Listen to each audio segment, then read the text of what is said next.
Hello, welcome to everyone watching. Welcome to those that are watching live and to replay viewers. How do you build connections with admissions? How do you start to foster those relationships that's going to allow them to get to know you as a person beyond just your scores? For those of you who are new, my name is Sydney Montgomery, and I am a law school admission consultant specializing in working with first generation and minority applicants. And today we are talking about building relations with admissions committee. I'm just going to make sure that you guys can hear and see me all right.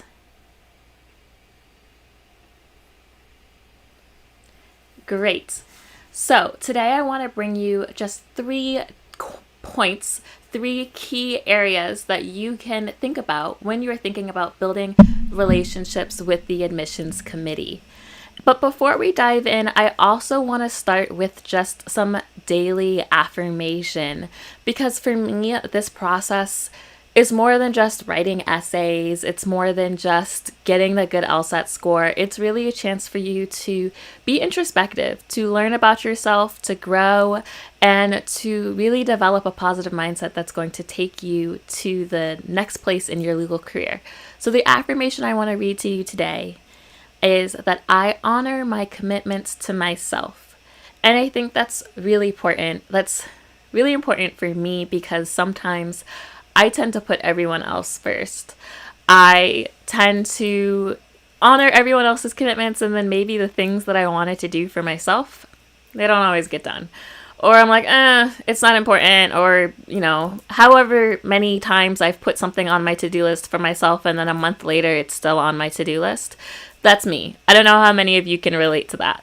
But I want to really center us on this concept of I honor my commitments to myself, because you have made a commitment to yourself in this law school process. You are committed to showing up, to giving yourself the time and space that you need to write the best essays, to really get the best score, to really do what you need to do to set yourself up for your future career that will impact communities. So as we talk about building relationships with admissions committees, I want you to keep that in mind. What is the commitment that you're making to yourself? The other reason why this is so important, and I've said this a number of times, this process is relational and not transactional. So that's actually the first point. Those 3 points that we're going to talk about today, how can you build relationships with admissions committee? That first point is that you need to remember that this process is relational and not transactional. The second thing is that I want you to learn how to best introduce yourself to admissions. And then the third thing we're going to talk about is how to make sure that you are following up and continuing to build those relationships after you have started. So that first thing, this is a relational process. It is not a transactional process. I have so many mentors in my life for whom I would not be where I am without their guidance. I could not be the attorney that I was as a family litigator. I probably wouldn't have even gotten to the law school that I did. And I wouldn't be where I am right now as a woman entrepreneur without the help and guidance of some of my mentors, many of whom I met in the application process. Many of whom were actually the admission deans and directors that were the people reading my application. And I know we don't really think of them as people that can stay in our orbit. And sometimes we don't think about them as people at all. If we're going to be very honest with ourselves, we just kind of think that there's this faceless, nameless, amorphous person or amorphous committee of strangers who don't care about us, who we can't relate to, and we're just trying to convince them to let us in. And that's kind of the mindset that we go into this process with. And I'd like to challenge you to reshape that mindset, because if you start to think of them as people, which they are, they're people with families, with goals, with dreams, many of whom were applying to law school. You'll be surprised, many of whom were in your shoes not that long ago. So when you think of them as people, then it creates a different kind of intentionality when you are going to information sessions or going to LSAC digital forums. When you have the opportunity to interface with the people on the other side of the desk, you want to be thinking, how can I get to know this person? Maybe I get into their school, maybe I don't get into their school, but how can I keep this person as part of my legal professional network? And it can be really strange to think about, well, I mean, if I don't get into their school, why would they stay in my network? Or if I don't go to their school, if I end up going somewhere else, why do they matter? But they do. Because my mentors, some of whom I love, are from admissions deans and directors that I didn't go to the school. There are people who I got to know through the process. I got to know them when they came and visited my school. I got to know them through emails, through my own personal visits at the law schools. And then I followed up with them.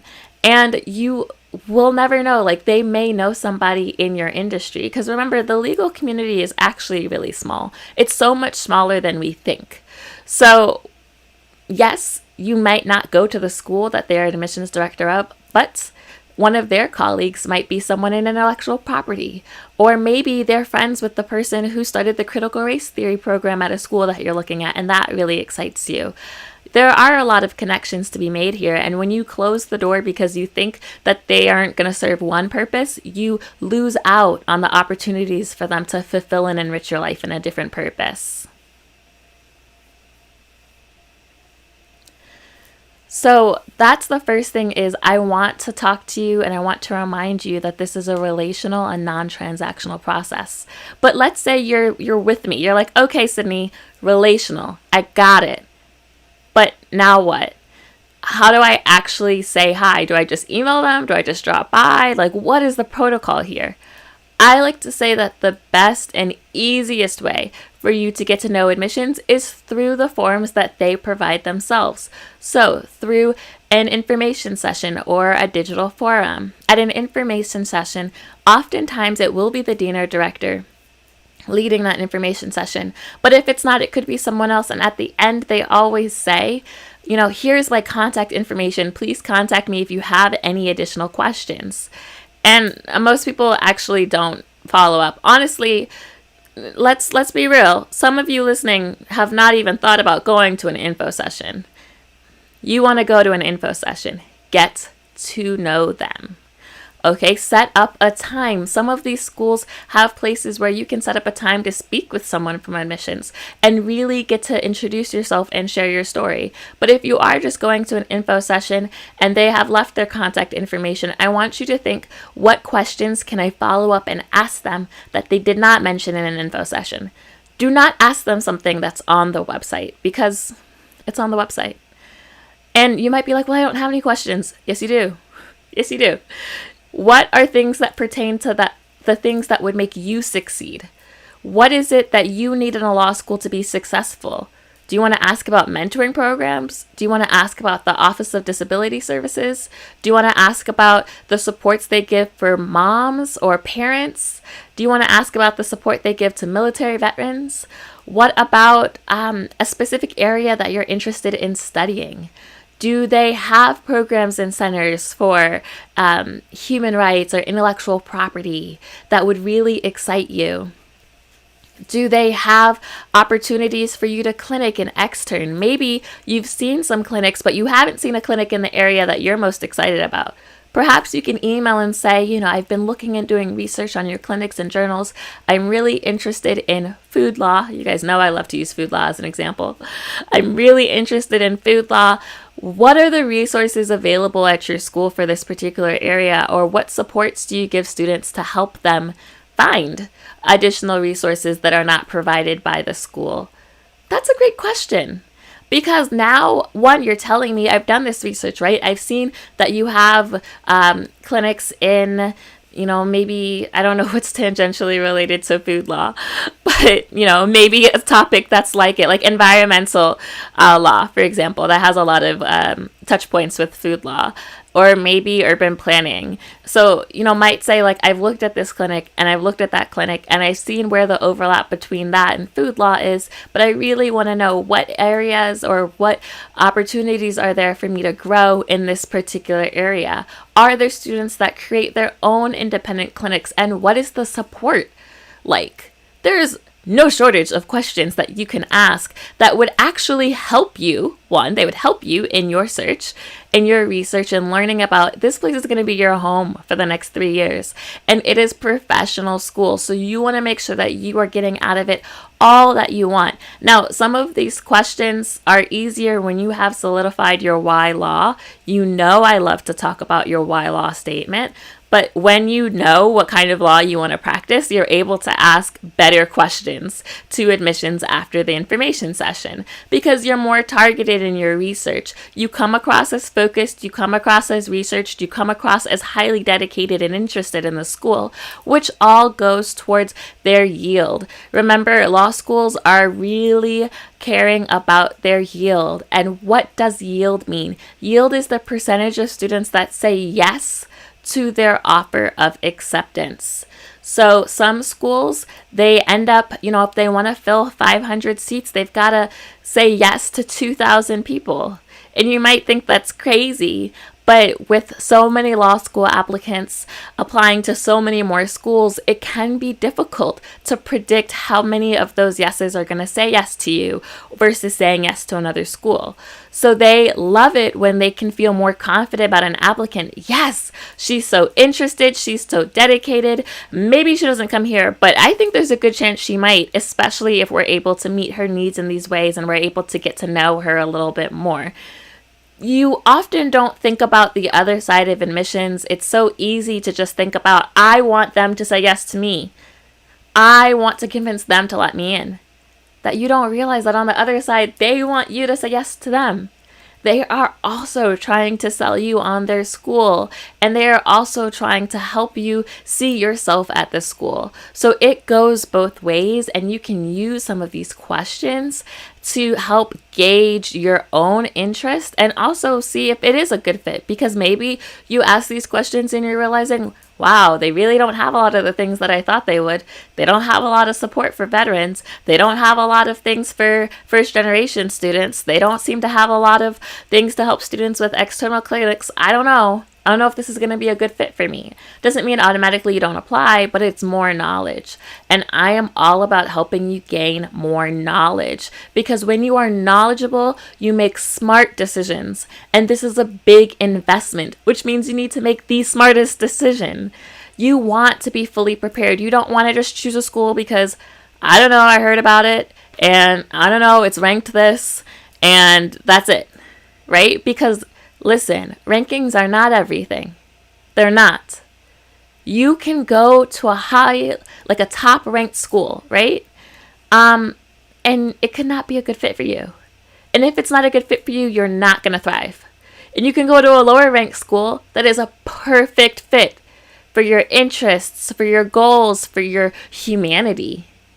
And it can fill your soul up in a way that you thrive. Maybe you're even top of your class and you get more out of it. You make more connections. You are bonded more with your classmates because your classmates are connections. And then you're able to have your legal career really soar. So just because a school is top ranked does not mean it's going to be a good fit for you. And just because a school is lower ranked does not mean you cannot excel and thrive in your legal career. But you need to start asking questions that are going to help you gauge whether this is going to help your professional development or not. And that is especially true if you are a first generation or minority applicant. The area, the atmosphere of the school is important to your own success as a student. You don't want to go somewhere where you're going to be demoralized, where you're going to feel discouraged, where you're going to feel isolated, because that will not help you become a better attorney. And I want you all to become fantastic attorneys. So I want you to ask these questions that are going to help you gauge the best fit school for you. Now, that third point that I mentioned is following up with admissions. So let's say you've done everything right. You're like, all right, Sydney, listen, I went to the information session. I emailed them my 2 good questions. The email might look something like, "Hi, my name is Sydney Montgomery. I attended the information session last night. Thank you so much for the information that you provided. You touched on this area, and I just wanted to know. I didn't get a chance to ask last night, or, I failed to ask last night. I wanted to know if you could go a little bit deeper in this area because these are my 2 specific questions." Don't give them 5 questions, y'all. Don't give them 10 questions. Is too many questions. They're going to get very overwhelmed. You want to make sure that you are maybe asking 1 or 2 questions, questions that are really going to show them that you're engaged and interested, but that you're not bombarding them with questions, because these people are busy. And when we talk about that first point, right, about this is a relational, not a transactional relationship, respect the fact that they're busy. Respect the fact that they have a million people.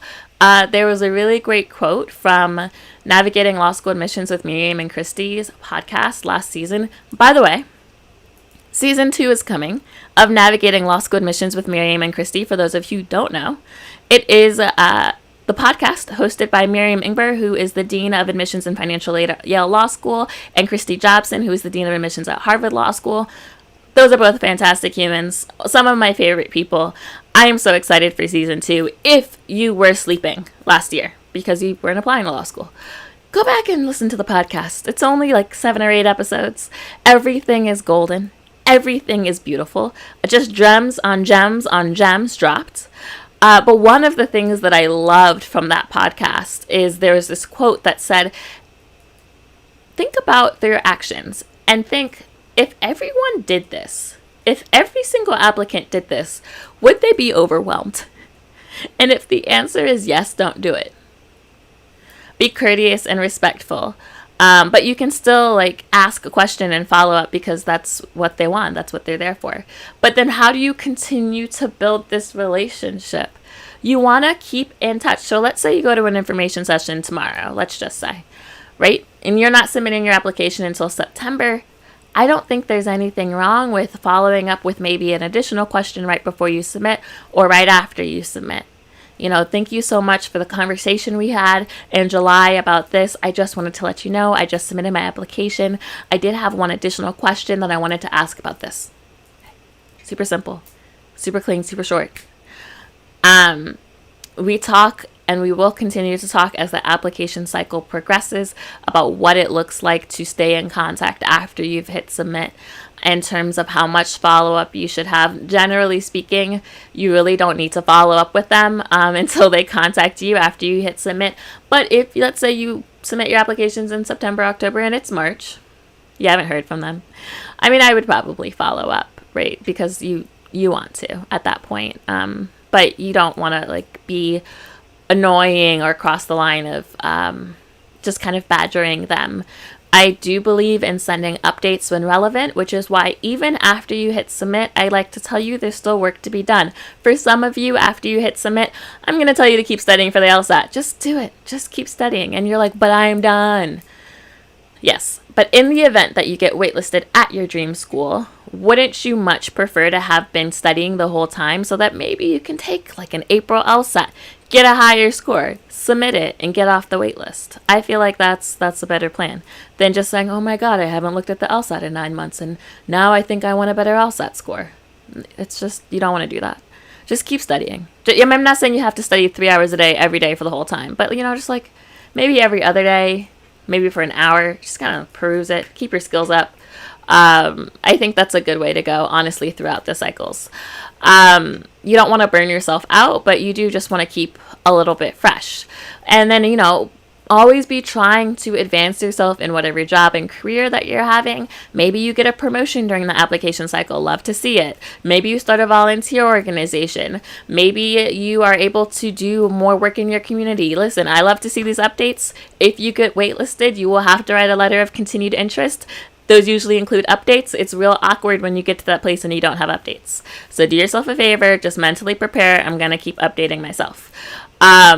But as you are updating yourself and updating them, that's another place for you to continue to foster the relationship. So to recap, There are 3 things to keep in mind when you are thinking about fostering relationships with admissions. The first thing to keep in mind is that it is a relational and not a transactional process. They are people on the other side, fantastic people, great people, and they did not take this job just to say no, okay? No one took this job so that they can reject as many people as they want. That's not fun. That doesn't make anyone fulfilled, and honestly, we all want fulfillment in our career. They love saying yes. They love saying yes. Give them a reason to say yes. Show them who you are. Make sure that you are maximizing all of the optional supplements in your law school application. Make sure that you are able to showcase your personality. Some of you are awesome. Some of you are also awesome, but maybe are quieter people. But that's, I need you to grow and stretch yourself a little bit out of your comfort zone. Be who you are. Be authentic. They will love getting to know you because I have gotten to know so many of you, and you are all amazing. I'm honestly so inspired by you and your stories. I'm so inspired by the lives that so many of you have lived, the things that you've overcome, the goals, the dreams, and the hopes. It fills my heart with joy. And I know that if I feel that, they will feel that too when they get to know you. So I want you to remember this is a relational, not a transactional process. You can introduce yourself, that point number 2, introduce yourself after admission sessions, info sessions, digital forums. Have a question or 2 that is specific to you, that shows that you've done your research. That's not lazy. It's not just something from the website, but it's something that's actually going to give you more information about your fit at the school. I want you to have as much information about how this school is going to benefit you. And that's where you need to be focused on when you are thinking about what questions you have for admissions. You want to be courteous in your follow-up. You want to be short, right?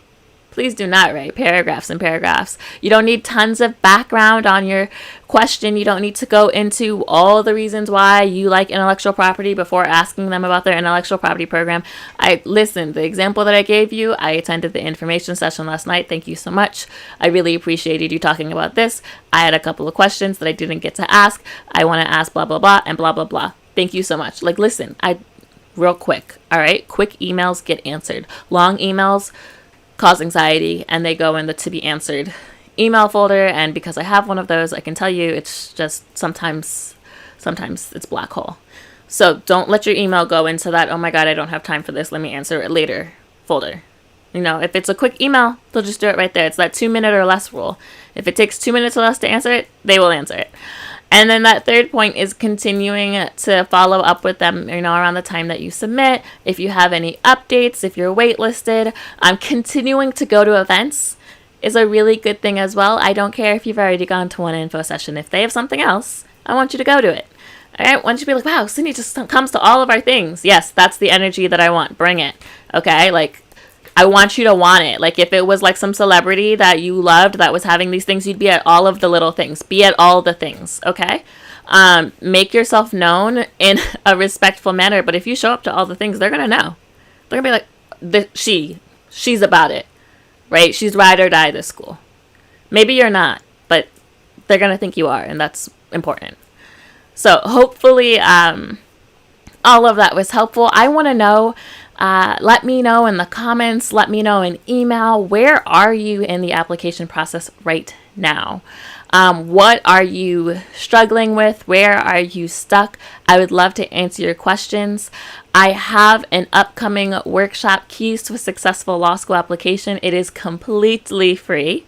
There's a little bonus. If you come to the webinar at the end, there's a little bonus for you. So definitely check that out on my website. Make sure that you are subscribed to the Break Into Law School podcast, because that's where all this audio goes. And that is where you will also be able to listen to past episodes a little bit easier. But I just want you guys to have as much information as possible.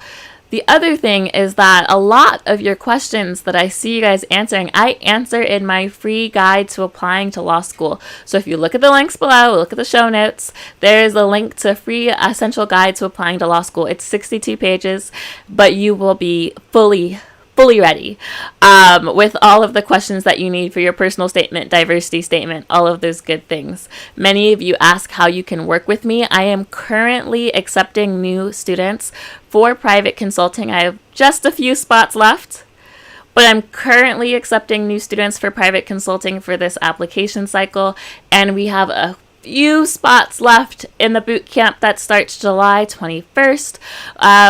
We'll see. We'll probably have another one after that, but boot camp spots are capped at 4. So if you want to do this process with a fantastic cohort of 3 to 4 students, if you want to have, weekly office hours access to me, you get 4 private sessions with me, you get outside editing. Boot camps are family. Boot camps are so much fun. Make sure that you do that. Or you can look and see, like I said, about the private consulting option. I only have a couple spots left though. So with all of that, before I close us out in prayer, I just want to see if you guys have any questions.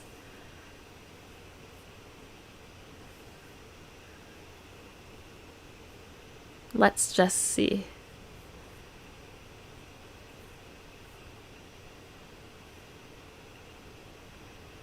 No questions. Okay, you guys have been real good with the questions. I don't know if I've just been that thorough. You know that you can always submit questions to bit.ly/breakintolawschool. I would love to answer your questions there. Let me just see if there are, just give it one more moment, see if there are any other questions that came in.